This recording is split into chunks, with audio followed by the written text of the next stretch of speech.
નમસ્કાર, આપ જોઈ રહ્યા છો સ્પાર્ક ટુડે ન્યૂઝ। દાહોદ જિલ્લાના લીમખેડા તાલુકાના પીપળાપાણી ગામેથી લીમખેડા સુધીની ગત તારીખ 12/7/2024ના રોજથી નવીન બસ ચાલુ કરાતા ગ્રામજનોમાં ખુશીનો માહોલ જોવા મળ્યો।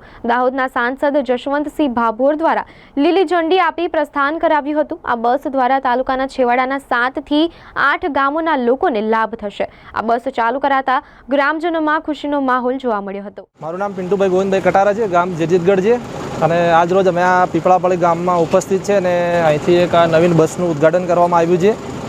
એટલે કે આજુબાજુના અમારા અંતર વિસ્તારમાં 4-5 ગામોમાં લાભ થઈ રહ્યો છે, જેમ કે છોકરાઓ સ્કૂલે જાય છે, કોલેજે જાય છે અને તાલુકા લેવલનું કંઈ પણ કામ હોય તો આસાનીથી થઈ રહે એવું છે। એટલે આજ રોજ અહીં આપણા સાંસદ માનીને જશવંતભાઈ ભાભોર સાહેબના વરદ હસ્તે આ બસનું ઉદ્ઘાટન કરવામાં આવ્યું છે, જે પીપળાપાણીથી આયા જેજીતગઢ પુલ પરી થઈને લીમખેડા સુધી જશે। આ બસની સુવિધાથી કેટલા ગામોને લાભ મળશે? 4-5 ગામોને લાભ મળશે। આજુબાજુના જેજીતગઢ છે, પીપળાપાણી છે, નાની મોટી વાસવાણી છે, સુધારવાસા છે। ખાલી વિદ્યાર્થીઓને બસ લાભ મળશે કે બીજા કોઈ પણ? ના, બીજાને પણ મળશે। જે તાલુકા લેવલનું કોઈ કામ હોય, આ અંદરના વિસ્તારમાં ગાડીઓ જો કે ટાઈમે ચાલતી નથી તો બસને લીધે થોડી સરળતા પડશે એમને જવા। બસ ચાલુ જ નહીં? ના, પહેલાં કોઈ બસ ચાલુ નથી। આઝાદીના વર્ષો પછી પ્રથમ વખત છે? હા, પ્રથમ વખત ચાલુ।